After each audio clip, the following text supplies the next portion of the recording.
তো আজকে আসলাম বরিশালের মেহেন্দিগঞ্জ উপজেলার শ্রীপুর ইউনিয়নে। তো এখানে এসে যেটা দেখলাম, সবসময় এখান থেকে যাতায়াত করি, বরিশালে যাতায়াত করি, কিন্তু দূর থেকে দেখা যায় যে নদী মানে ভাঙতেছে শ্রীপুর। আজকে এসে স্বচক্ষে দেখলাম। আমি অনেক দূর থেকে হেঁটে এসে নদীর পাড় ধরে হাঁটতেছিলাম আর দেখতেছিলাম যে নদীর চারপাশে এখানে প্রচুর মানুষের ঘর বাড়ি সব ভেঙে নিয়ে গেছে।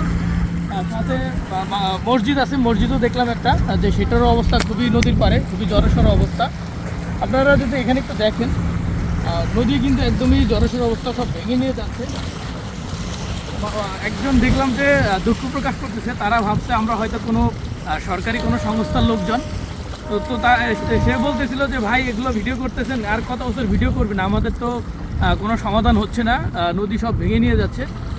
তো জানি না আমার ভিডিও যদি বরিশাল অঞ্চলের কোনো কর্মকর্তা, সরকারি কর্মকর্তারা দেখেন, অবশ্যই আপনারা এই শ্রীপুরকে বাঁচানোর জন্য ট্রাই করবেন। শ্রীপুর অন্তত আপনারা এখানে ব্লক ফালিয়ে নদী যাতে রক্ষা করা যায়, কোনোভাবে যদি মানুষের ঘরবাড়ি রক্ষা করা যায়, আপনারা অবশ্যই এগুলো দেখবেন। তো শ্রীপুর এসে খুবই খারাপ লাগলো যে মানুষের ঘরবাড়ি সব ভেঙে নিয়ে যাচ্ছে নদী। ছোটোবেলা থেকে দেখতাম যে এই শ্রীপুরটা অনেক বড় ছিল, এখানে নদী এটা হলো কালামাদন নদী।